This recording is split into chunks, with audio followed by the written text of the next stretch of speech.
வணக்கம். நான் உங்கள் அமுதா சுந்தர், அக்குபஞ்சர் மற்றும் ஆல்டர்னேட் தெரபிஸ்ட். ஃப்ரெண்ட்ஸ், இன்றைக்கி குறைந்தது 60 வயதிற்கு மேற்பட்டவர்கள், அதாவது 65ங்கிறது கரெக்டாக இருக்கலாம், பட் 60லேருந்தே இன்றைக்கி நான் சொல்ல போகிற எல்லா விஷயங்களையும் ரொம்ப முக்கியமான ஒரு விஷயமா இருக்குது. யாருக்கு என்னென்ன பிரச்சனைகள் வருது அப்படின்னு பார்த்தா, 60 வயதிற்கு மேற்பட்டவர்கள் பொதுவாக என்ன பண்ணுறாங்க அப்படின்னா, எனக்கு செரிமானம் இல்லை, அதனால் நான் நல்ல புரதங்களை சாப்பிட்றது கிடையாது, புரதம் சாப்பிட்டா எனக்கு செரிக்கிறது இல்லை, நல்ல கொழுப்பு பதார்த்தங்கள் எனக்கு கொழுப்பு எடுத்துட்டா எனக்கு அட்டாக் வந்துடும் அண்ட் இந்த மாதிரிலாம் சொல்லிவிட்டு எனக்கு சுகர் இருக்குது, சுகர் இருக்கிறதுனால நான் ரொம்ப கம்மியாக சாப்பிடணும் அப்படின்னு சொல்லிட்டு பேருக்கு வெறுமன மாவுச்சத்துக்கள் உள்ள உணவை மட்டும் ஒரு எக்ஸாம்பிளுக்கு ஒரு இட்லி, நான் நைட் 2 இட்லி தான் சாப்பிட்றேன், ஆனால் எனக்கு சுகர் கட்டுக்குள்ளே இல்லை அப்படின்னு சொல்லிட்டு அது ஒரு பக்கம் இருந்தாலும் அந்த சாப்பாடை ரொம்ப குறைச்சி சாப்பிட்றது பிரச்சனை. இப்போது நம்ம சொல்ல போகிற நிறைய நான் 40 வயது மெனோபாஸ் இதுக்கெல்லாம் போடும்போது நிறையா வயதானவர்கள் 60 வயதிற்கு மேற்பட்டவர்கள் கேட்குற கேள்வி எங்களுக்குரிய உணவு பட்டியல் கொடுங்கன்னு சொல்கிறாங்க. ஆனால் உணவு பட்டியல் அப்படிங்கிறது எப்பயுமே ஒரு டயட் பொறுத்த வரைக்கும் இது அவங்களோட வயது, அவங்களோட ஹைட்டு, அவங்களோட வெயிட் இருக்குது, அவங்களோட சூழ்நிலை, அதாவது அவங்களோட வாழ்வாதாரம், அவங்களோட பொருளாதாரம், இதெல்லாம் டிபெண்ட் பண்ணி அண்ட் முக்கியமாக அவங்களுக்கு என்ன டிஸார்டர்ஸ் இப்போது அட் ப்ரெசன்ட் என்ன வியாதிகள் அவங்களுக்கு இருக்குது, என்ன பிபி இருக்குது, சுகர் இருக்குது, இதெல்லாம் கன்சிடர் பண்ணி தான் ஒரு டயட் சார்ட் கொடுக்க முடியும். அதனால நம்ம இன்றைக்கி இருக்கிற வீடியோவில் கொடுக்க போகிற கண்டென்ட் எப்படி இருக்கும் அப்படின்னா, இந்த சாப்பாடு சாப்பிடுங்க அப்படின்னு சொல்ல போகிறதில்ல, எதெல்லாம் உங்களோட ஃபுட்டில் நீங்கள் கான்சன்ட்ரேட் பண்ணணும். இன்றைக்கி நீங்கள் கூகுள் ஓப்பன் பண்ணாலே நான் சொல்கிற டைட்டில் நீங்கள் எழுதி பார்த்தா கூட, எனிவே நான் சின்ன சின்ன டிப்ஸ் ஒவ்வொரு இதுக்கும் நான் சொல்கிறேன், பட் இருந்தாலுமே நான் சொல்ல போகிற ஒவ்வொரு ஹெட்டிங்கையும் நீங்கள் இன்றைக்கி கூகுள் பண்ணி பார்த்தாலே உங்களுக்கு இத்தனை கிராம் உணவில் இத்தனை பர்சன்டேஜ் இந்த விஷயங்கள் இருக்குது அப்படின்னு அழகாக இன்றைக்கி வந்துடுது. அப்போது நீங்கள் ஜஸ்ட் நான் சொல்ல போகிற ஹெட்டிங் தான் ரொம்ப முக்கியம். அதை மார்க் பண்ணிவிட்டு ப்ரௌஸ் பண்ணி அது என்னென்ன உணவுகளில் அதிகமாக இருக்குதுன்னு பாருங்கள். எல்லாருக்கும் மொபைல் தெரியும், பார்க்க தெரியலனா அவங்க வீட்டில் இன்றைக்கி குழந்தைங்க கிட்ட சொன்னால் கூட ஈஸியாக நம்மளுக்கு அந்த சார்ட் எடுத்து கொடுத்துருவாங்க. பட் இருந்தாலும் நான் சொல்ல போகிற விஷயங்கள் ஒரு எக்ஸ்ட்ரா ஃபங்க்ஷனல் ஃபுட், அதாவது உணவுகளை தவிர்த்து எக்ஸ்ட்ராவாக என்னென்ன விஷயங்கள் ரொம்ப ஈஸியாக ரொம்ப எக்ஸ்பென்சிவ் இல்லாமல் நம்மளால் எடுத்துக்க முடியுங்கிறது தான் நான் இன்றைக்கி இந்த வீடியோவில் சொல்ல போகிறேன்.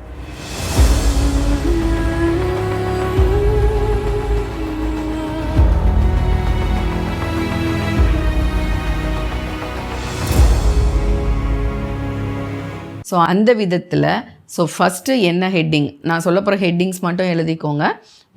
ஆன்டி இன்ஃப்ளமேட்ரி, அதாவது வீக்கங்கள், நம்ம உடம்பில் வீக்கங்கள் இல்லாமல் இருக்கிறதுக்கு என்னென்ன உணவுகள் வேணுமோ அதுதான் ஆன்டி இன்ஃப்ளமேட்ரி.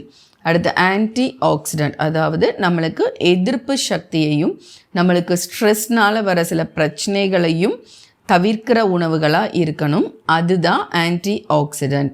அதுக்கடுத்து ப்ரோபயோட்டிக் அப்படின்னா நம்மளோட கட்டுக்கு தேவையான ஒரு முக்கியமான உணவு, அதாவது ஊற வைத்த ஃபெர்மெண்ட்டான புளித்த உணவுகள், அதுதான் ப்ரோபயோட்டிக். அது நல்ல பாக்டீரியாவை நம்மளோட கட்டில் இன்க்ரீஸ் பண்ணும்போது நம்ம செரோட்டோனின் டோபமைன் கூட அங்கே தான் செக்ரீட் ஆகுது.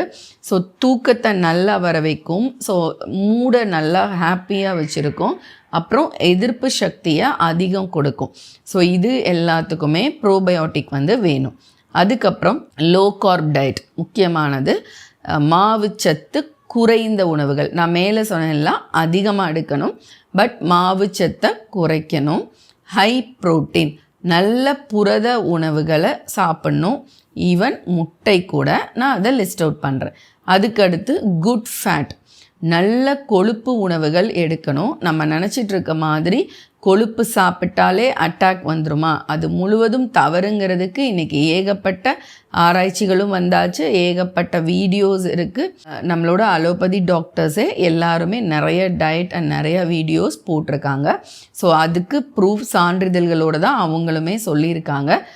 குட் ஃபேட் இன்றைக்கி தாராளமாக எடுக்கலாம். ஆனால் எடுக்கிற அந்த புரதங்களும் அந்த கொழுப்பு நல்ல கொழுப்புகளும் எடுக்கும்போது லோ கார்ப் எடுக்கிறோமா, குறைவான மாவுச்சத்தை எடுக்கிறோமா, இல்லை மாவுச்சத்தை எடுக்காமல் கூட இதை குறைந்த அளவுக்கு நம்ம வயிறு ஃபில் ஆகிற அளவுக்கு நம்ம எடுக்கிறோமா, அண்ட் போதுமான இடைவெளி விட்டு எடுக்கிறோமா, பசிச்சு எடுக்கிறோமா, இது எல்லாத்தையுமே புரதங்களும் கொழுப்பு பதார்த்தங்களும் நீங்கள் சாப்பிடும்போது இதை மட்டும் கவனிச்சுட்டு அது உங்கள் டாக்டரோட அட்வைஸ் படி உங்களோட புரதம் எந்த அளவுக்கு வருது, இல்லை நீங்களே உங்கள் உடம்பை கவனிக்கும் போது இந்த அளவுக்கு புரதம் சாப்பிட்டா தான் எனக்கு உடம்புல செரிமானம் இருக்குது, அதுக்கு மேலே செரிமானம் இல்லை, இது கூட நான் ஒரு இட்லி சாப்பிட்டா தான் எனக்கு செரிமானம் ஆகுது, 2 சாப்பிட்டா எனக்கு செரிமானம் இல்லை அப்படின்னா அந்த இட்லியை குறைக்கிறதோ தோசையை குறைக்கிறதோ அதையும் நீங்கள் ரொம்ப அதிகமாக நல்லாவே கவனிச்சுக்கோங்க. அண்ட் ரொம்ப மில்லட்ஸ் சாப்பிட்றேன், எல்லாமே நான் மில்லட்ஸாக போகிறேன் அப்படி அந்த மாதிரியும் போகாமல் ஒரு நல்ல சரிவிகித உணவாக எடுத்துக்கோங்க. நல்ல உணவுகள், நார்ச்சத்து உங்கள் ஒவ்வொரு வேளை உணவுலையுமே, அதாவது பப்பாளி, ஒரு கொய்யாப்பழம், இந்த மாதிரி நல்ல நார்ச்சத்து காய்கறிகள், ரொம்ப கார்போஹைட்ரேட் குறைச்சி எடுக்கும்போது புரதத்தோடு சேர்ந்து காய்கறிகளும் நல்ல காய்கறிகள் நீங்கள் எடுக்கிறீங்களான்னு பாருங்கள். ஸோ இதுதான் உங்களோட ஒரு உணவு பேட்டர்னாக இருக்கணும். அண்ட் ஃபோலிக் ஆசிட், நம்ம இன்றைக்கி எல்லாத்துக்கும் தெரியும், ரத்தம் ஊறணும், அனிமிக்காக இல்லாமல் இருக்கணும் அப்படின்னா ஃபோலிக் ஆசிட் வேணும். ஸோ ஃபோலிக் ஆசிட் நிறைந்த உணவுகள் நம்ம எடுக்கிறோமான்னு பாருங்கள். ஸோ இப்போ நான் லிஸ்ட் பண்ண அந்த 7 விஷயங்களும் உங்களோட உணவுகளில் கரெக்டாக பேலன்ஸ் பண்ணிங்கன்னா அதுதான் சரி விகித உணவு. ஸோ அப்போ இந்த ஒவ்வொரு டயட்டையுமே நீங்கள் கூகுள் பண்ணி பாருங்கள், ஒவ்வொரு ஹெட்டிங்க்கும் என்ன விதமான உணவுகள் இருக்குது அப்படிங்கிறத பாருங்கள். நான் இங்கே சிம்பிளாக ஒரு சில விஷயங்கள் நான் சொல்கிறேன். ஸோ உங்களுக்கு ரொம்ப தேவையான ஒரு விஷயம் புரதம் அப்படின்னா, நீங்கள் நான் வெஜிடேரியனாக இருக்கீங்கன்னா கண்டிப்பாக காலையில் ஒரு முட்டை ஃபுல்லாக எல்லோவோடு எடுத்துகிட்டு மீதி 2 கூட உங்களோட உடம்புக்கு ஏற்ற மாதிரி 1ஓ 2ஓ வெள்ளைக்கரு மட்டும் ஆட் பண்ணி, சின்ன வெங்காயம், அவ்வளோ நல்ல ப்ரீபயோட்டிக், வெள்ளைப்பூண்டு தட்டி போட்டு நல்லெண்ணெயில் ஒரு ஆம்லேட் ஊற்றி உங்களுக்கு அதுக்கப்புறமும் பசிச்சா ஒரு இட்லி, இல்லைன்னா இதுவே போதும் தான், இதுக்கப்புறம் எதுவுமே தேவையில்லை. ஸோ அந்த மாதிரி, இல்லைன்னா முளைக்கட்டின சுண்டல், பாசிப்பயிறு, இல்லைன்னா முளைக்கட்டில் சென்னா, இதெல்லாமே காலையில் எடுக்கும்போது கொஞ்சமாக ஒரு குட்டி பவுலுக்கு எடுத்தாலே கண்டிப்பாக செரிமானம் ஆகும். அதை நார்ச்சத்தோடு சேர்த்து எடுத்திங்கன்னா கண்டிப்பாக செரிமானம் பிரச்சனையாக வராது. ஸோ இந்த மாதிரி காலை உணவுகளில் நல்ல புரதங்கள் சேர்த்துக்கோங்க. காய்கறிகளில் பார்த்திங்கன்னா உங்களோட மூளையோட தசைகளுக்கு கூட, உங்கள் மூளையில் இருக்கிற அந்த கொழுப்பு படிவத்துக்கு கூட நல்ல ஒரு கொழுப்பு இருந்தால் தான் உங்களோட மெமரியே நல்லாயிருக்கும். ஸோ அந்த விதத்தில் ஒரு காய் ஒரு அருமருந்தாகவே இருக்குது. என்னென்னா நம்மளோட கத்திரிக்காய். ஸோ அரிக்கும் அப்படின்னு சொல்லி அதை ரொம்ப நிறைய பேர் ஒதுக்குறாங்க. ஸோ நல்ல நாட்டு கத்திரிக்காயை வாங்கி அதை உங்களோட உணவுகளில் சேர்க்கும்போது உங்களோட மூளையோட நல்ல அந்த ஒரு தசை, அந்த ஒரு கொழுப்பு படிவத்தால் ஆனது தான். ஸோ அதுக்கு இந்த கத்திரிக்காய் ரொம்ப ஒரு பெரிய அருமருந்தாக இருக்குது. அண்ட் பச்சை பட்டாணிலையும் நல்ல புரதங்களும் கொஞ்சமாக கொழுப்புகளும் இருக்குது. ஸோ அதிகமாக பச்சை பட்டாணி நீங்கள் உங்களோட உணவில் சேருங்க. அண்ட் காய்கறிகளில் இந்த கத்திரிக்காய் அண்ட் இது தவிர எல்லா நாட்டு காய்கறிகளுமே ரொம்ப நல்லது தான். ஸோ உங்கள் உடம்பில் பீர்க்கங்காய் அதிகமாக சேர்த்திங்கன்னா உடம்பில் அங்கங்கே வர வீக்கங்கள், எடிமான்னு சொல்லுவாங்க இல்லையா, ஸோ அது எல்லாமே குறைய ஆரம்பிக்கும். ஸோ அப்போது உங்களோட தினம் ஒரு 11 மணிக்கு ஒரு வெஜிடபிள் ட்ரீட்மெண்ட்டில் நாங்கள் சொல்கிறது நிணநீர் மண்டலத்துக்குரிய ஒரு காய் பீர்க்கங்காய். வயதானா தூக்கம், தளர்ச்சி அதெல்லாம் வர்றதுக்கு யூஸ் பண்ணுற ஒரு காய் புடலங்காய்.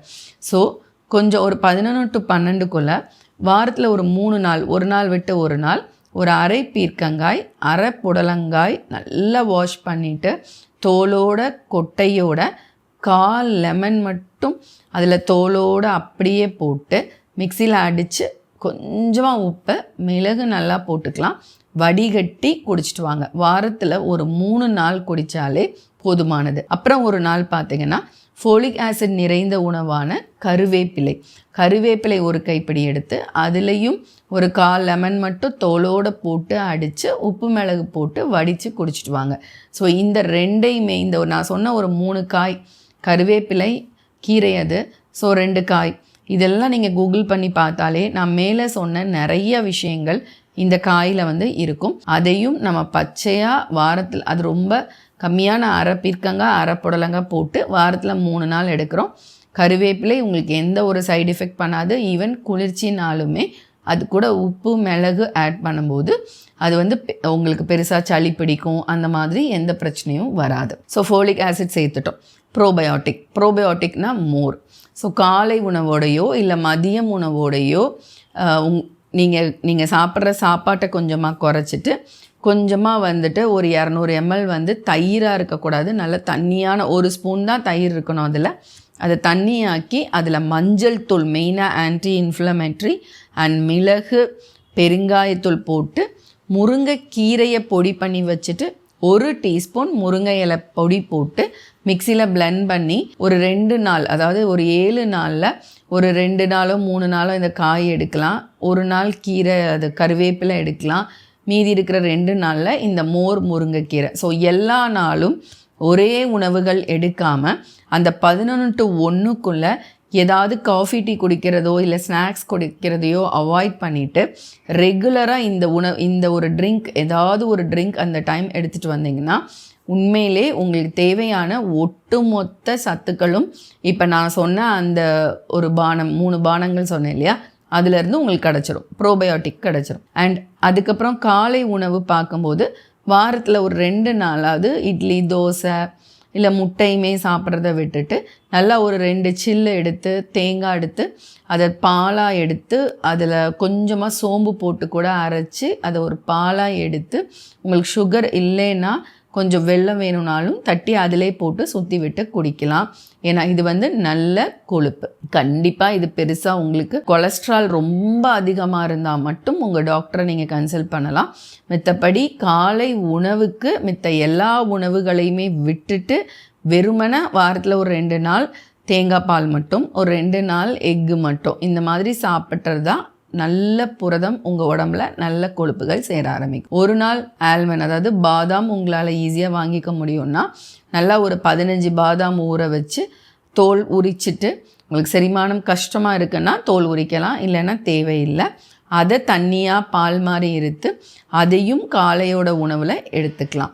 ஸோ இந்த 2 மீல் கூடையுமே ரொம்ப அருமையாக பார்த்தீங்கன்னா சன்ஃப்ளவர் சீட்ஸ் நிறைய விஷயங்களுக்கு உங்களுக்கு அந்த சன்ஃப்ளவர் சூரியகாந்தி விதை வந்து ஹெல்ப்ஃபுல்லாக இருக்கும். அது கொஞ்சமும் ஆளி விதை கொஞ்சமும் போட்டு நல்லா அரைச்சி அதையுமே அந்த பாலோடு அப்படி சேர்த்து வடிகட்டி எடுக்கலாம். இல்லை அந்த 2 விதைகளை பொடி பண்ணி வச்சுட்டு நீங்கள் இட்லி தோசை சாப்பிட்றப்போ அதை இட்லி பொடி மாதிரி வச்சு சாப்பிடலாம். அதில் அவ்வளோ மினரல்ஸ் அந்த 2 விதைகள்லையும் இருக்குது. நிறையா விதை இருக்குது, பட் அதுலேயும் இந்த ஆளி விதை சூரியகாந்தி விதையில் இருக்கிறது அவ்வளோ ஒரு தாது உப்புக்களை வந்து உங்களுக்கு கொடுக்குது.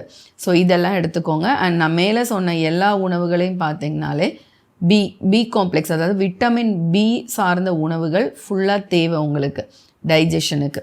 ஸோ அது இந்த நான் மேலே சொன்ன அவ்வளோ உணவுகள்லேயும் அது இருக்குது. அப்புறம் உங்களுக்கு பர்டிகுலராக வீக்கங்கள் அதிகமாக இருக்குது உங்கள் உடம்புல, கால்சியம் உங்களுக்கு வந்து கம்மியாக இருக்குது, அண்ட் அசிடிட்டி இருக்குது, அல்சர் இருக்குது அப்படின்னு ரொம்ப இருந்து உங்கள் பிளட்டோட pH கரெக்டாக இல்லை அப்படின்னா மட்டும் கொத்தமல்லி விதை ஒரு 2 கிராம் மட்டும் ஊற வச்சு காலையில் எழுந்த உடனே ஃபஸ்ட்டு டீக்கு பதிலாக இந்த வடிகட்டி அந்த தண்ணியை லைட்டாக சூடு பண்ணி அதை மட்டும் குடிச்சிட்டு ஒரு 3/4 மணி நேரம் கழித்து இல்லை 1 மணி நேரம் கழித்து கொஞ்சமாக காஃபி டீ குடிக்கிறீங்கன்னா நீங்கள் குடிக்கலாம். ஸோ இந்த கொத்தமல்லி விதையை நீங்கள் கூகுள் பண்ணி பாருங்கள். அவ்வளோ மினரல்ஸும் அவ்வளோ சத்துக்களும் இருக்குது. அண்ட் நம்மளோட ரத்தத்தோட pH அமிலக்கார தன்மையை சரி பண்ணுற தன்மையும் இதில் இருக்குது. எங்கே வீக்கங்கள் இருந்தாலும் சரியாகும், முடி கொட்டுறது அண்ட் ஆன்டி ஏஜிங் ஸ்கின்னை மெயின்டைன் பண்ணுறது, சுருக்கங்களை தவிர்க்கிறது. ஏன்னா இது வந்து பியூராக ஆன்டி ஆக்சிடென்ட், ஸ்ட்ரெஸ்ஸை குறைச்சி தைராய்டு இருந்தால் கூட அந்த பிரச்சனையும் இது வந்து சரி பண்ணுது. ஸோ இது வந்து ஒரு எம்டி ஸ்டொமக்கில் நீங்கள் எடுத்துக்கலாம். ஸோ நான் சொன்ன உணவுகள்லாம் பேலன்ஸ் பண்ணுங்கள். அண்ட் நைட்டு பொதுவாகவே இந்த ஒரு வயது வரும்போது நம்மளுக்கு தேவையான ஒரு விஷயம் தூக்கம். உங்களுக்கு தூக்கம் கம்மியாக இருக்குன்னா நைட் படுக்கும்போது ஒரு 1/2 டீஸ்பூன் அஸ்வகந்தா, 1/2 டீஸ்பூன் ஜாதிக்காய் போட்டு மிதமான சுடுதண்ணியில் படுக்கும்போது நல்லா மிக்ஸ் பண்ணி குடிச்சிட்டு படுங்க. இது வாரத்தில் ஒரு 3 நாள் மட்டும் எடுத்துக்கலாம். அதே மாதிரி காலையில் உணவுக்கு அப்புறமா கீழா நெல்லி பொடி ஒரு டீஸ்பூனும் மூக்கிரட்டை பொடி ஒரு அரை டீஸ்பூனும் எடுத்து சுடுதண்ணியில் இதே மாதிரி மிக்ஸ் பண்ணி சாப்பிட்டதுக்கு அப்புறம் நீங்கள் என்ன மெடிசின் எடுத்தாலுமே அதுக்கப்புறம் ஒரு 1/4 மணி நேரத்துக்கு அப்புறம் அந்த ஒரு பொடி எடுத்துக்கலாம். ஸோ இதுவுமே வாரத்துக்கு 3 நாள் போதுமானது. ஸோ இந்த பொடி எதுக்கு அப்படின்னா உங்களோட லிவரை பேலன்ஸ் பண்ணுறதுக்கும் உங்களோட கிட்னியை ஸ்ட்ரென்தன் பண்ணி நீர் பெருக்கி எல்லாம் வெளியேற்றுறதுக்கும் இது வந்து உதவியாக இருக்குது. ஏன்னா வயதான காலம் வரும்போது நம்மளோட லிவர் கொஞ்சம் கொஞ்சமாக ஃபேட்டி லிவர் ஆகிறது, ஏகப்பட்ட மெடிசின்ஸ் நம்ம எடுத்துக்கிறோம். ஸோ அந்த டைம் அந்த டாக்ஸின்ஸ்லாம் வெளியேற்றுறது அண்ட் நீர் நல்லா பிரியாமல் இருக்கிறது. ஸோ அதுக்கு மூக்கிரட்டை. ஸோ இந்த ஒரு 4 பொடிகளையும் உங்கள் சூழ்நிலைகளுக்கு ஏற்ப தொடர்ந்து எடுக்காமல் ஒரு மாதத்தில் வந்துட்டு ஒரு 15 நாள், அந்த 15 நாளுமே வாரத்துக்கு 2 நாள் 2 நாள் அப்படி பேலன்ஸ் பண்ணி எடுத்து கொண்டு போனீங்கன்னா உங்கள் உடம்பு எப்பயுமே வந்து ஹெல்த் அந்த இன்ஃப்ளமேஷன் வீக்கங்கள்லாம் இல்லாமல் மெயின்டைன் பண்ணலாம். ஸோ 60லேருந்தே அதை ஆரம்பிச்சிங்கன்னா அப்படி உங்கள் உடம்பு வயதாகிறதையோ சுருக்கங்கள் வர்றதையோ இல்லை அடுத்தடுத்த வியாதிகளுக்குள்ளே போகாமையோ உங்களால் தள்ளி போட முடியும்.